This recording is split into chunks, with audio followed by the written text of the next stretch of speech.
For the entirety of 2020, all the average gamers spoke about was Cyberpunk 2077. It was the most anticipated game of the year, most marketed, and hyped due to its status. It's a game even we got a bit excited for given CDPR's reputation, but alas, it was not the game to steal our hearts and controllers. That distinct honor goes to the magnificent Haven by the game bakers, the same devs behind the stylish indie gem Fury, an indie surprise which came out of nowhere, and Haven is no different. In Haven, we follow two lovers who leave everything behind to be together, all in an effort to escape a society which sacrifices freedom in an attempt to achieve sustainable peace and prosperity for the collective.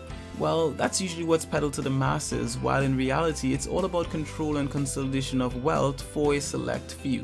It's a familiar dystopian tale that we've seen countless times throughout visual and written media, especially film, but this is the first time that it's been captivated so intrinsically well in a game. The team behind it describe it as a romantic RPG about love and freedom, but a strong characteristic of the game is that you play as two characters at the same time.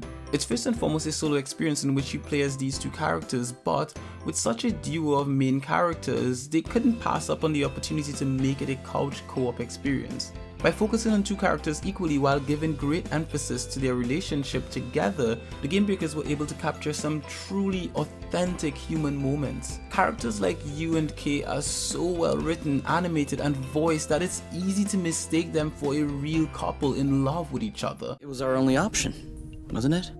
I mean, in order to be together. Yes. There you go. Is your chair comfortable? Why? Mine is a bit big, just for myself. Come sit.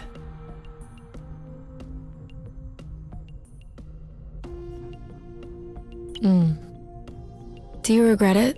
What? Following me? Why would I regret that? Just look at this sky. Look at us. What is there to regret? I don't know. The people? Don't you miss that? Seeing people? Both Jenny Haranai, voice of U, and Chris Leo Komhoi, voice of K, are equally articulate in their delivery to the point of, dare I say, perfection. U's boisterous nature contrasts so well with K's solemn appeal simply because opposites make for some interesting dialogue. It's that raw, unadulterated tension produced from being challenged by different perspectives that makes it so good. According to the devs, while casting U and K, they were looking for actors who would excel at conveying subtle emotions, everyday life feelings, and be at ease with intimacy and humor.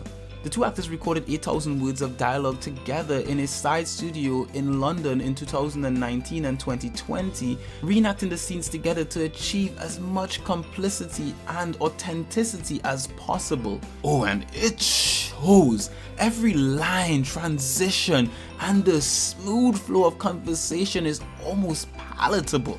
The only break in dialogue comes as a result of the game's frequent dialogue choices for both characters. These usually result in either funny, charming conversations or some sort of short-lived friction. If it helps, always choose the whimsical option, not the serious ones. Oh wait, isn't it even a game? Where's the stuff about bloody gameplay, you may be thinking? Well, it's here, and though it's not quite as show-stealing as the story or characters, it's still worthy of praise. It's an RPG after all, and a simple one at that from a gameplay perspective. The complexity of its play comes from the combination of using two characters in combat simultaneously, similar to The World Ends With You. During combat, K is controlled via the D-pad, while U's controls are relegated to the adjacent face buttons. Each character is capable of shielding, firing energy blasts, performing physical attacks, and purifying monsters. Their opposition are usually creatures infected with this substance called rust. This turns them red along with the unfortunate side effect of being violent. Once down, there's a short window of time where they can be purified and returned peacefully to the wild. At first, all you need to do is focus on using the right attacks, but in time enemies will require a bit more than deciding if to strike or attack them via a blast attack. Some will require one of the two to guard their lover while the other charges unattacked, to be used in a short window. Others will require both you and Kay to attack simultaneously. At its most basic, it's not too complicated. They even have the ability to heal and pick up each other from nearly fatal damage. Plus, if you're unsuccessful in combat, you'll just respawn at your last rest spot. This isn't a game to test your combative skills, but rather one that uses combat as a respite between the much more fulfilling story elements.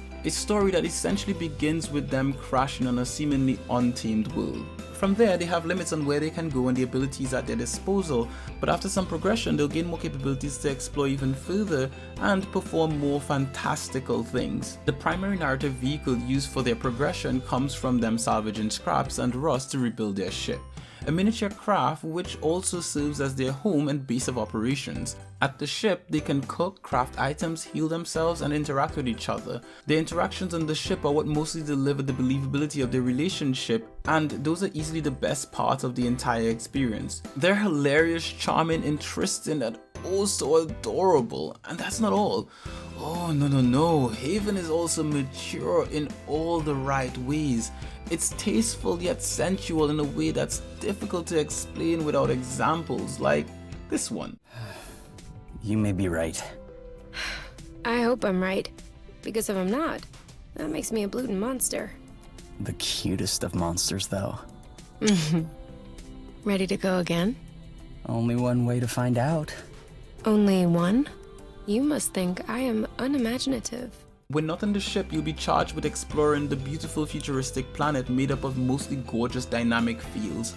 There's a full time of day cycle and both characters also share a hunger meter, making this not just an RPG but also a survival experience. Filling the hunger meter requires collection of ingredients, cooking said ingredients, then having the characters eat them at the nest or at a campsite. Eating, having them interact, and building their relationship allows for them to level up, thus emphasizing that this title is more about navigating the intricacies of a mature relationship more so than anything else. There's a lot more that I can share about the gameplay experience in this game, but seriously, it's better to experience it all organically yourself as you play.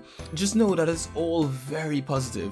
Oh wait, I almost forgot. There is one issue with this game, and it's a minor one. You see, the game has no manual way of saving. It's all autosave, and though I've not run into any save bugs or anything of that nature, it's still always a more comforting feeling to know that it's possible to save manually. Presumably the devs made it that way to give the dialogue choices more weight, and it's appreciated, but my JRPG OCD is difficult to overcome. Items must be divisible by 5 at all times, all areas on the map must be explored, and by God, we need to save every few minutes. Essentially, we don't make the rules, we just follow them. And one of those rules is that every great RPG must have a beautiful soundtrack, and Haven meets that rule exceptionally well thanks to its futuristic, thumping yet calm soundtrack. The best way to describe it would be a mixture of tranquil piano music with a subtle techno-electric beat in the background.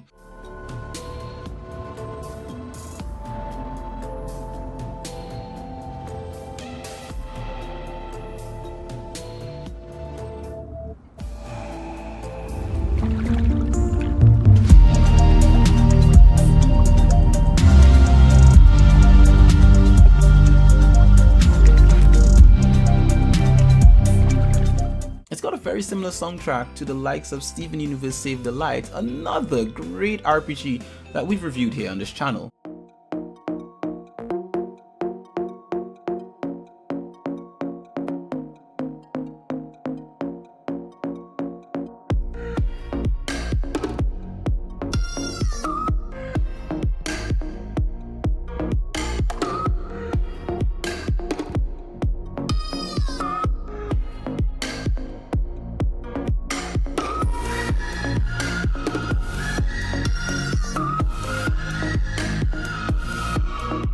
So, with all I've had to say so far about this game, here's my final verdict. Haven is a beautifully crafted game with interesting ecology and two of the strongest lead characters in all of fiction. Their strong resistance towards societal expectations and compassion towards each other is the driving force behind this game, and everything else is gravy. I think Chris, Kay's voice actor, put it perfectly, and we'll end with that. Kay is vulnerable and sensitive, and a perfect match for you. She has a fire that keeps him in check, and he has a jokey manner that pokes holes in her armor. There's also his cautious, analytical nature, which helps keep her outgoing, carefree personality in check, and the same can be said about her bringing him out of his shell. So, there have been many good games this year, but this is the one and only one you truly can't miss. Reviews like this one are created thanks in part to the support of spectacular viewers like yourself. To make sure you don't miss out on anything we do, like, subscribe and hit the bell icon. If you wish to support us even further, you can subscribe to our other channels, the podcast That Beautiful Life, use our Amazon affiliate links, or donate to our Patreon. Links to all are in the description below, and I'll see you guys in the next one.